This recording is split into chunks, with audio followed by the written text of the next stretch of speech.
तो कैसे हैं आप? मजे में? चलो मजे में, तो फिर एक स्माइल करते क्या? किया? चलो ठीक है, थैंक यू। देखते हैं अभी नेक्स्ट क्वेश्चन। कौन सा? 3.6 एक्सरसाइज का, 3.6 एक्सरसाइज के वर्ड प्रॉब्लम 10 सीबीएसई एनसीईआरटी का। फर्स्ट क्वेश्चन देखो क्या है। Ritu can row downstream 20 kilometres in 2 hours and upstream 4 kilometres in 2 hours. Find the speed of rowing in still water and the speed of current. ठीक है, तो सबसे पहले हम क्या करेंगे, दो वेरिएबल ढूंढेंगे। उससे पहले मैं आपको एक छोटी सी बात बताता हूं, क्या है डाउन स्ट्रीम और क्या है अप स्ट्रीम। देखो समझने की कोशिश करेंगे।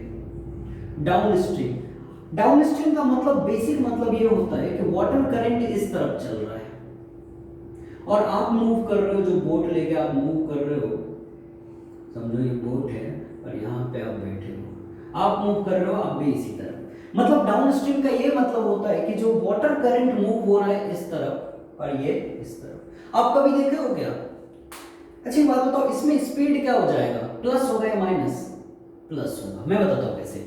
आपने स्टेयर यूज किया है, या फिर क्या बोलते हैं उसको, मॉल में जब आप जाते हो तो आप क्या यूज करते हो, जब वहां पे आप स्टेयर यूज करते हो उसमें क्या करते हैं, समझो कि आप इस तरफ आ रहे हो, नीचे की तरफ उतरना है आपको, तो आप यहां से चलते हो, ये स्टेयरकेस भी चल रहा है और आप भी दौड़ के चल रहे हो, ये स्टेयरकेस भी चल रहा है और आप भी दौड़ रहे हो। मतलब जब आप दौड़ रहे हो तो ये दोनों साथ में चलते हैं। मतलब यहां से भी आपको स्पीड मिल रही है, यहां से भी स्पीड मिल रही है, दोनों मिलकर के आप यहां पे जल्दी पहुंच पाते हो।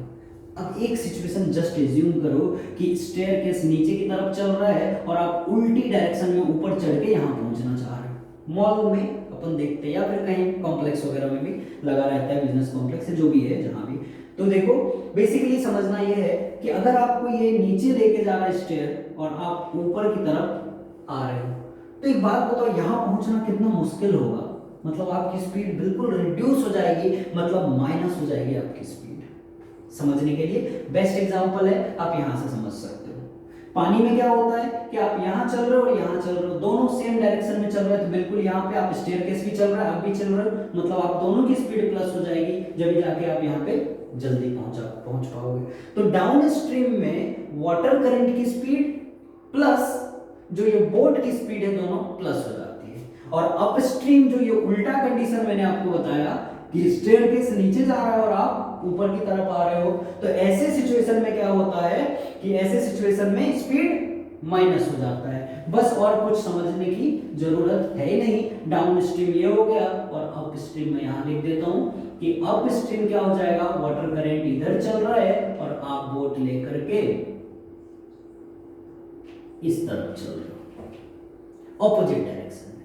तो अब एक बात बताओ कि यहां पे जो देखा, दो वेरिएबल हमें सेलेक्ट करना है, वर्ड प्रॉब्लम आया मतलब दो वेरिएबल हमें सेलेक्ट करना है।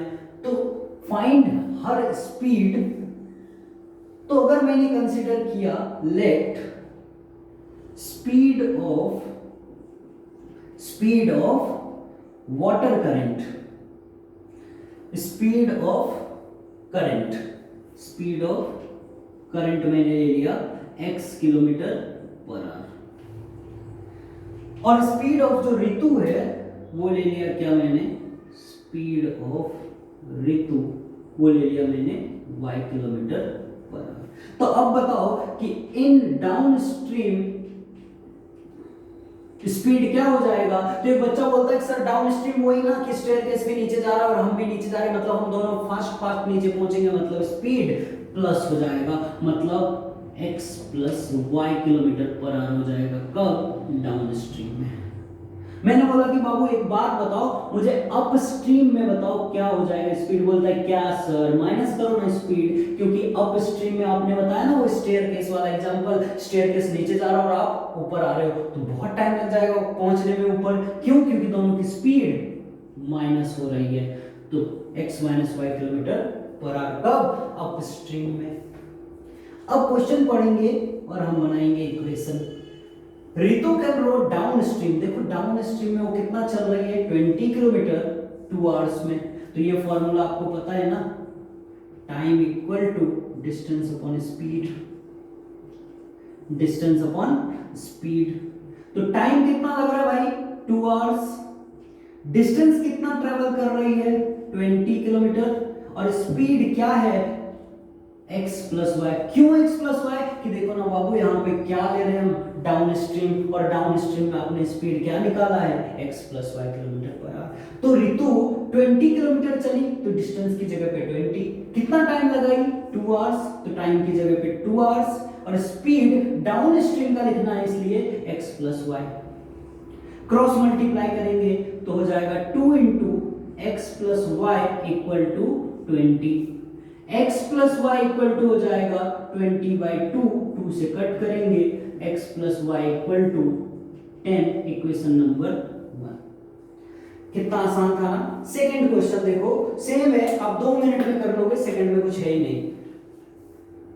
And upstream 4 kilometres in 2 hours. अब वो बच्चा बोलता है सर अप स्ट्रीम है ना, मतलब आप स्पीड क्या लोगे, माइनस वाला लोगे, मतलब फिर से लिखेंगे हम क्या formula, time equal to distance upon speed. तो टाइम कितना लग रहा है भाई 2 आवर्स, तो टाइम के नीचे लिखेंगे 2 आवर्स। डिस्टेंस कितना है 4 किलोमीटर ऋतु ने ट्रेवल किया तो 4। स्पीड, इस बार कंडीशन देखो ना, देखो ना, देखो ना, अप स्ट्रीम है तो अप स्ट्रीम में स्पीड क्या लेते हैं माइनस, तो x minus y. Cross multiply करेंगे 2 into x minus y equal to 4, x minus y equal to 4, और ये 2 मल्टीप्लाई से दूसरी तरफ जाके डिवाइड, तो इक्वेशन बनेगा x minus y equal to 2, equation 2। दो इक्वेशन बना, दोनों इक्वेशन को आप सिंप्लीफाई कर लोगे, आप आराम से सॉल्व कर सकते हो। कहानी सिर्फ इतनी सी है कि आपको ये समझना था। डाउन स्ट्रीम में ये समझो दिमाग में कि जैसे डाउन स्ट्रीम आया मतलब स्टेयर केस पे हम नीचे जा रहे हैं, स्टेयर केस पे नीचे जा रहा है, मतलब दोनों की स्पीड प्लस हो जाएगी, तो डाउन स्ट्रीम में हम दोनों की स्पीड प्लस लेंगे। अप स्ट्रीम में क्या होता है, हम ऊपर की तरफ आ रहे हैं, स्टेयर केस नीचे जा रहा है, मतलब बहुत टाइम लगेगा, मतलब स्पीड दोनों की माइनस करेंगे अप स्ट्रीम में। और इतनी कहानी है कि डाउन स्ट्रीम में चल रही तो हमने यहाँ पे प्लस स्पीड लिया, अप स्ट्रीम में चल रही थी तो यहाँ पे माइनस स्पीड लिया, सिंप्लीफाई किया, आंसर आ गया। तो बहुत इजी था फर्स्ट क्वेश्चन। देखते हैं सेकंड क्वेश्चन इसके बाद का। तो ये क्वेश्चन बच्चों को बहुत टफ लगता है, तो आई होप कि ये वाला क्वेश्चन जो मैंने बताया शायद समझ में आया होगा। अगर समझ में आया तो लाइक करना, कमेंट करना, कुछ प्रॉब्लम है तो भी आप कमेंट कर सकते हो, ठीक है। चलो बहुत बढ़िया, देखते हैं next question, question number 2। 2 women and 5 men can together finish an embroidery work in 4 days। 2 women और 5 मैन दोनों मिलकर के एक काम को कितने दिन में कंप्लीट कर रहे, 4 डेज में। While 3 women and 6 men can finish a work in 3 days, find the time taken by 1 woman alone to finish the work and time taken by 1 man alone to finish the work।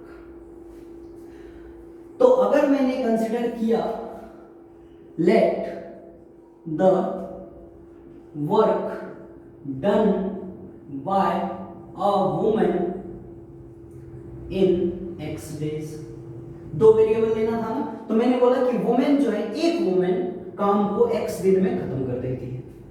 दूसरा variable लेना है, फिर से लिखेंगे the work done by a man in y days. 2 variable ले लिया कि एक वुमेन अकेले एक काम, वो पूरे काम को x डेज में कंप्लीट कर देती है, जो मैन है वो उस काम को अकेले y डेज में कंप्लीट कर देते हैं। तो अब एक बात बताओ कि टोटल काम को x डेज में कंप्लीट करता है तो 1 डेज वर्क एक वुमेन का कितना हो जाएगा, 1 day's work of a women equal to 1/x होगा। 1 day's work of a man equal to 1/y। अब बोलते हो ना कि 4 दिन का काम है तो एक दिन का काम कितना होगा 1/4। मैं बोलता हूं कि x दिन का काम है, एक दिन का काम कितना होगा 1/x। आप बोलते हो कि सर आधा काम है मतलब 1/2। मैं बोलता हूं कि x काम है एक दिन का तो 1/x। तो क्या करेंगे, टोटल काम x दिन में कंप्लीट हो रहा है तो एक दिन का काम 1/x। आप बोलोगे कि सर 30 डेज का काम है, एक दिन का काम बताओ, तो आप बोलोगे कि 1/30। 2 दिन का काम बताओ 2/30, 3 दिन का काम बताओ 3/30। तो x दिन का काम, सॉरी 1 दिन का काम 1/x, क्योंकि टोटल काम x डेज है तो 1 डे का काम 1/x। टोटल काम मैन का y डेज है तो 1 डेज वर्क क्या होगा 1/y। बहुत बढ़िया। अब कंडीशन पढ़ते हैं, क्वेश्चन में देखते हैं क्या है। 2 वुमेन, एक वुमेन एक दिन में 1/x कर रही है तो 2 वुमेन एक दिन में 2 × 1/x प्लस एक मैन एक दिन में 1/y काम कर रहा है तो 5 मैन 5 × 1/y। और ये दोनों मिल करके टोटल काम 4 दिन चल रहा है तो ये दोनों एक एक दिन का काम अगर हम ऐड करेंगे तो ये 4 दिन का काम भी एक दिन वाला कितना होगा 1/4। मतलब मैन का एक दिन का काम, वुमेन का एक दिन का काम, दोनों प्लस करेंगे तो टोटल काम का जो होगा एक दिन कंप्लीट हो जाएगा तो 1/4। सिंप्लीफाई करोगे 2/x plus 5/y equal to 1/4। ऐसे क्वेश्चन में जब डिनोमिनेटर में वेरिएबल हो तो हम क्या करते हैं, कंसीडर करते हैं let 1/x equal to p and 1/y equal to q। तो ये इक्वेशन हो जाएगा आपका 2p, देखो ना 2p plus 5q equal to 1/4। Cross multiply करेंगे 8p plus 20q equal to 1, equation number 1। Same question second condition पे आप लगाओगे क्या, कि while 3 वुमेन, आप बोलोगे कि सर ये समझ में आया ना मुझे कि एक दिन एक वुमेन का काम 1/x है तो 3 वुमेन का काम 3 × 1/x हो जाएगा, प्लस एक दिन एक मैन का काम 1/y है तो 6 मैन का काम क्या हो जाएगा 6 × 1/y। और ये दोनों मिल करके मैन का एक दिन का काम प्लस वुमेन का एक दिन का काम, टोटल काम जो होगा उसका एक दिन कंप्लीट हो जाएगा, मतलब 1/3। सॉल्व करोगे 3/x plus 6/y equal to 1/3। 1/x को हमने क्या माना है p और 1/y को q, तो ये हो जाएगा 3p plus 6q equal to 1/3। Cross multiply करेंगे 9p plus 18q equal to 1, equation number 2। क्या किया सुन लो वापस से कि टोटल काम जो वुमेन एक वुमेन कर सकती है, मैंने बोल दिया कि उसको x डेज में एक वुमेन टोटल काम कर लेगी। मैंने ये बोल दिया कि y डेज में एक मैन टोटल काम कर लेगा। तो एक वुमेन का एक दिन का काम 1/x, एक मैन का एक दिन का काम 1/y। और अब क्वेश्चन है कि 2 वुमेन और 5 मैन मिल करके काम को 4 दिन में कंप्लीट करते हैं। तो एक वुमेन एक दिन में 1/x कर रही है तो 2 वुमेन एक दिन में 2 × 1/x। एक मैन एक दिन में 1/y कर रहा है तो 5 मैन एक दिन में 5 × 1/y। और दोनों मिल करके टोटल काम का 1 पार्ट कंप्लीट करेंगे 1/4। सेकंड कंडीशन क्या था कि 3 मैन वुमेन और 6 मैन, तो एक मैन एक दिन में एक वुमेन कितना कर रहे 1/x, तो 3 वुमेन 3 × 1/x। एक मैन एक दिन में 1/y कर रहा है तो 6 मैन 6 × 1/y। और ये दोनों के एक एक दिन का काम जो होगा वही तो टोटल काम का 1 डे कंप्लीट होगा। तो टोटल काम 3 दिन चल रहा है तो एक दिन का काम 1/3। क्रॉस मल्टीप्लाई करेंगे, सॉल्व करेंगे, आपको ये आंसर मिल जाएगा। तो दोनों इक्वेशन को आप सिंपलीफाई कर लो और बाद में p और q की वैल्यू रख दो 1/x करके, तो x और y मिल जाएगा आपको। और क्वेश्चन में क्या पूछा है कि time taken by 1 man alone and 1 woman alone, तो x और y की वैल्यू निकालोगे आप, वही आंसर हो जाएगा। ठीक है, तो आई होप कि समझ में आया होगा। और स्माइल करने को जो बोला था आपको करते रहो, और फिर क्या है सॉल्व करते रहो, पढ़ाई करते रहो। जो नहीं समझ में आया या फिर जो समझ में आया तो लाइक करो, सब्सक्राइब करो और कमेंट करो कुछ अगर नहीं समझ में आया, कुछ डाउट है तो। ठीक है, चलो फिर, थैंक यू।